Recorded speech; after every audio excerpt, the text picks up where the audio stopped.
Hello, this is Jackie with J&M Reviews, and today I am very excited to review this sample provided by Vintage Foundry. I love the boots. So they are boots, color top beige, and they are in a size 7. They fit through to the size. So this is the top color. This is how it looks. It has here a chunky heel, as you can see, and this is made of rubber.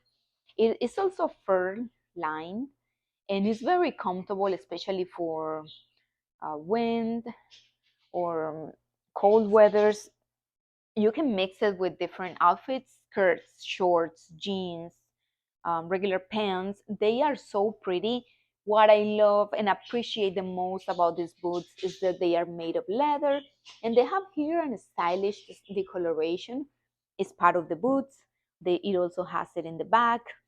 There also are slip resistant because it's made of rubber, so it's okay to wear them on a rainy day. And I love the boots. I love how they look. They also have different styles and colors that you can check them out. I hope you check them out because they're really good. I love the item.